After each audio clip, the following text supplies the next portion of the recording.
अध्यक्ष महोदय, धन्यवाद. मी आजच्या या 293च्या प्रस्तावावर बोलण्यासाठी माझं मन व्यक्त करण्यासाठी या ठिकाणी मी उभी आहे. विद्यार्थी हे आपल्या देशाचे भवितव्य आहेत. राष्ट्राची संपत्ती व उद्याची उमेद आहे.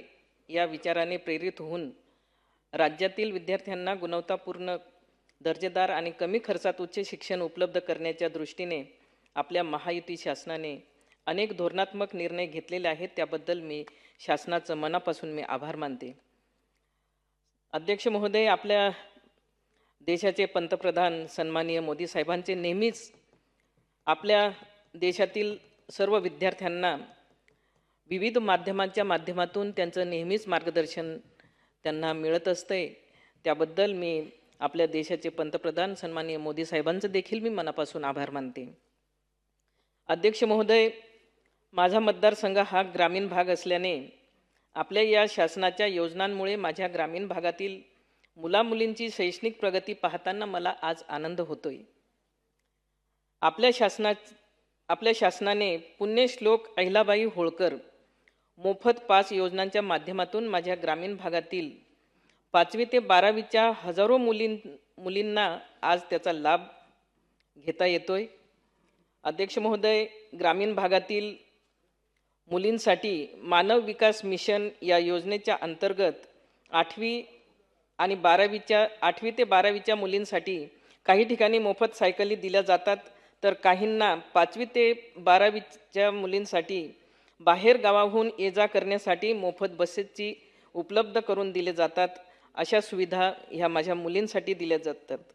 अध्यक्ष महोदय, 12वी नंतरच्या किंवा इतर शैक्षणिक विद्यार्थ्यांना देखील सवलत पास देण्यात यावेत अशी मी विनंती करते. मानव विकास मिशन अंतर्गत देण्यात येणाऱ्या बसेसची संख्या वाढवून शाळा आणि कॉलेजच्या वेळेत बसेसच्या फेऱ्या वाढवण्यात याव्यात व नव्या बसेस देण्यात याव्यात अशी मी शासनास विनंती करते. अध्यक्ष महोदय, माझ्या ग्रामीण भागातील शेतकऱ्यांच्या सुद्धा खूप मोठ्या अपेक्षा आहेत, स्वप्न आहेत. आपल्या मुलांना देखील उच्च शिक्षण मिळावे, डॉक्टर व्हावेत, इंजिनियर व्हावेत असे नेहमीच शेतकऱ्यांना वाटते, गोरगरिबांना वाटते. अध्यक्ष महोदय, आज उच्च शिक्षणाची फी एवढी मोठी आहे की शेतकरी वर्गाला घर, शेती, मालमत्ता गहाण ठेवून किंवा विकून सुद्धा फी पुरेशी होत नाही. पर्यायाने प्रवेश मिळत नाही. माझ्या ग्रामीण भागातील अनेक शेतकऱ्यांच्या डोळ्यात आजही ही स्वप्ने अधुरेच आहेत. शिकायची इच्छा खूप आहे, शिकायची इच्छा भरपूर आहे, परंतु फी भरू शकत नाही. पित्याच्या डोळ्यात अश्रू पाहून आणि चांगले हुशार विद्यार्थ्यांना परिस्थितीमुळे बैलजोडी घेऊन शेताच्या बांधावर पुन्हा जावे लागते. अध्यक्ष महोदय, माझी विनंती आहे, माझ्या या गोरगरिबांच्या आणि शेतकऱ्यांच्या मुलांसाठी, विशेषतः ग्रामीण भागातील मुलामुलींसाठी त्यांना शालेय प्रवेशात विशेष बाब म्हणून संधी देण्यात यावी व प्रवेश शुल्कात सूट देण्यात यावी अशी मी शासनास विनंती करते. अध्यक्ष महोदय, आज शिक्षणाची परिस्थिती बदललेली आहे. शाळा, कॉलेजेस प्रवेश असतील किंवा उच्च शिक्षणाचे प्रवेश असतील, प्रशिक्षण असेल, मार्गदर्शन असेल, तर जवळपास ऑनलाईनच आज हे सर्व सुरू आहे. आणि आमच्या या ग्रामीण भागात इंटरनेट, मोबाईल, संगणक आणि इतर साधनांचा अभाव असल्याने बऱ्याच विद्यार्थ्यांना वेळोवेळी माहिती व मार्गदर्शन मिळत नाही. अध्यक्ष महोदय, त्यासाठी मी शासनास विनंती करेल की प्रत्येक ग्रामीण भागातील गावापर्यंत आणि खेडोपाडे, गाव दऱ्याखोऱ्यांपर्यंत अशा ह्या इंटरनेटची सुविधा त्यांना उपलब्ध करून द्यावी अशी मी विनंती करते. अध्यक्ष महोदय, आमच्या ग्रामीण भागातील विद्यार्थी शिक्षणासाठी प्रवेश तर मिळतो, परंतु त्यांच्या निवासाची व्यवस्था होत नसल्याने पर्यायाने त्यांना शिक्षण अर्धवट सोडण्याची वेळ त्यांच्यावर येते. म्हणून वसतिगृहांची संख्या वाढवावी अशी मी विनंती करते. अध्यक्ष महोदय, विद्यार्थ्यांना स्पर्धात्मक परीक्षांच्या अभ्यास केंद्र वाढवून, त्यांना मार्गदर्शन वाढवून अभ्यासिकांची संख्या वाढविणे अत्यंत आवश्यक आहे. त्यासाठी अभ्यासिका वाढवणे यासाठी मी विनंती करते. अध्यक्ष महोदय, कला, कौशल्य आणि विकास प्रशिक्षण यांच्या माध्यमातून अनेक विद्यार्थी त्यांच्या कला विकसित करून स्वयंरोजगार त्यांना उपलब्ध होताना दिसतोय. माझी विनंती आहे, प्रशिक्षणाचा 3 महिन्याचा कालावधी अपूर्ण होतो, त्यात वाढ करून 6 महिने करावी अशी मी विनंती करते.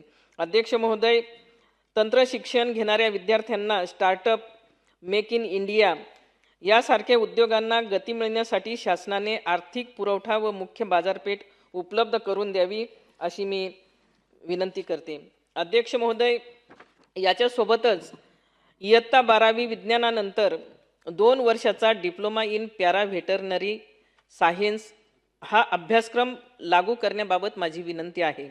अध्यक्ष महोदय, दिनांक 8 मार्च 2023 रोजी झालेल्या उच्चस्तरीय बैठकीत इयत्ता 12वी विज्ञानानंतर 3 वर्षाचा डिप्लोमा इन व्हेटरनरी सायन्स हा अभ्यासक्रम सन 2023-24 पासून सुरू करण्याचा निर्णय घेण्यात आलेला आहे.